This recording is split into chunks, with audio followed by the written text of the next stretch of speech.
न्यायों की पुस्तक अध्याय 11। न्यायों की पुस्तक अध्याय 11। इप्तह नाम गिलादी बड़ा शूरवीर था और वह वेशा का बेटा था, और गिलाद से इप्तह उत्पन्न हुआ था। गिलाद की स्त्री के भी बेटे उत्पन्न हुए, और जब वे बड़े हो गए तब इप्तह को यह कहकर निकाल दिया कि तू तो पराई स्त्री का बेटा है, इस कारण हमारे पिता के घराने में कोई भाग न पाएगा।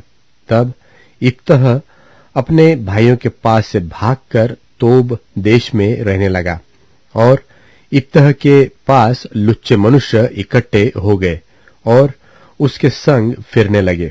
और कुछ दिनों के बाद अम्मोनी इस्राएलियों से लड़ने लगे। जब अम्मोनी इस्राएल से लड़ते थे तब गिलाद के वृद्ध लोग इप्तह को तोब देश से ले आने को गए और इप्तह से कहा, चलकर हमारा प्रधान हो जा कि हम अम्मोनियों से लड़ सके। इप्तह ने गिलाद के वृद्ध लोगों से कहा, क्या तुमने मुझसे बैर करके मुझे मेरे पिता के घर से निकाल न दिया था? फिर अब संकट में पड़कर मेरे पास क्यों आए हो? गिलाद के वृद्ध लोगों ने इप्तह से कहा, इस कारण हम अब तेरी ओर फिरे हैं कि तू हमारे संग चलकर अम्मोनियों से लड़े। तब तू हमारी ओर से गिलाद के सब निवासियों का प्रधान ठहरेगा। इप्तह ने गिलाद के वृद्ध लोगों से पूछा, यदि तुम मुझे अम्मोनियों से लड़ने को फिर मेरे घर ले चलो और यहोवा उन्हें मेरे हाथ कर दे, तो क्या मैं तुम्हारा प्रधान ठहरूंगा? गिलाद के वृद्ध लोगों ने इप्तह से कहा, निश्चय हम तेरी इस बात के अनुसार करेंगे। यहोवा हमारे और तेरे बीच में इन वचनों का सुनने वाला है। तब इप्तह गिलाद के वृद्ध लोगों के संग चला, और लोगों ने उसको अपने ऊपर मुखिया और प्रधान ठहराया। और इप्तह ने अपनी सब बातें मिस्पा में यहोवा के सन्मुख कह सुनाई। तब इप्तह ने अम्मोनियों के राजा के पास दूतों से यह कहलवा भेजा कि मुझे तुझसे क्या काम है कि तू मेरे देश में लड़ने को आया है? अम्मोनियों के राजा ने इप्तह के दूतों से कहा, कारण यह है कि जब इस्राएली मिस्र से आए तब अर्नोन से यब्बोक और यरदन तक जो मेरा देश था उसको उन्होंने छीन लिया, इसलिए अब उसको बिना झगड़ा किए फेर दे। तब इप्तह ने फिर अम्मोनियों के राजा के पास यह कह के दूत भेजे कि इप्तह तुझसे यो कहता है कि इस्राएल ने न तो मोवाब का देश ले लिया और न अम्मोनिये का, वरन जब वे मिस्र से निकले और इस्राएली जंगल में होते हुए लाल समुद्र तक चले और कादेश को आए, तब इस्राएल ने एदोम के राजा के पास दूतों से यह कहला भेजा कि मुझे अपने देश में होकर जाने दे, और एदोम के राजा ने उसकी न मानी। इसी रीति उसने मोवाब के राजा से भी कहला भेजा, और उसने भी न माना, इसलिए इस्राएल कादेश में रह गया। तब उसने जंगल में चलते चलते एदोम और मोवाब दोनों देशों के बाहर बाहर घूमकर मोवाब देश की पूर्व ओर से आकर अर्नोन के इसी पार अपने डेरे डाले, और मोवाब के सिवाने के भीतर न गया, क्योंकि मोवाब का सिवाना अर्नोन था। फिर इस्राएल ने एमोरियों के राजा सिहोन के पास, जो हेशबोन का राजा था, दूतों से यह कहला भेजा कि हमें अपने देश में से होकर हमारे स्थान को जाने दे। परंतु सिहोन ने इस्राएल का इतना विश्वास न किया कि उसे अपने देश में से होकर जाने देता, वरन अपनी सारी प्रजा को इकट्ठी कर अपने डेरे सहित यहस में खड़े करके इस्राएल से लड़ा। और इस्राएल के परमेश्वर यहोवा ने सिहोन को सारी प्रजा समेत इस्राएल के हाथ में कर दिया, और उन्होंने उनको मार दिया। इसलिए इस्राएल उस देश के निवासी एमोरियों के सारे देश का अधिकारी हो गया, अर्थात वह अर्नोन से यब्बोक तक और जंगल से ले यरदन तक एमोरियों के सारे देश का अधिकारी हो गया।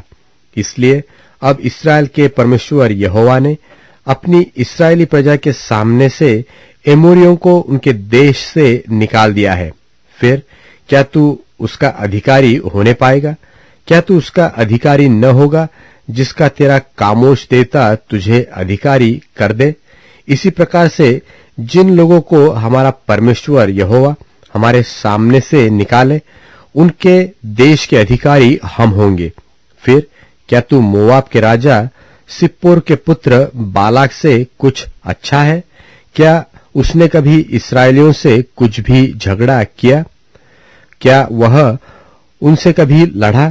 जबकि इस्राएल हेशबोन और उसके गांव में और अरोएर और उसके गांव में और अर्नोन के किनारे के सब नगरों में 300 वर्ष से बसा है, तो इतने दिनों में तुम लोगों ने उसको क्यों नहीं छुड़ा लिया?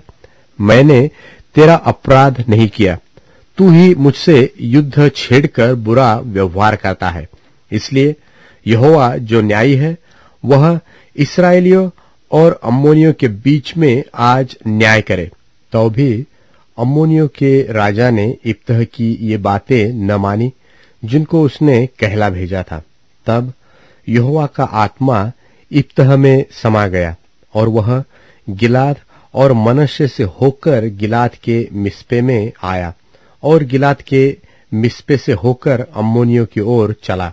और इब्तह ने यह कहकर यहोवा की मन्नत मानी कि यदि तू निसंदेह अम्मोनियों को मेरे हाथ में कर दे, तो जब मैं कुशल के साथ अम्मोनियों के पास से लौट आऊं, तब जो कोई मेरी भेंट के लिए मेरे घर के द्वार से निकले, वह यहोवा का ठहरेगा और मैं उसे होमबलि करके चढ़ाऊंगा।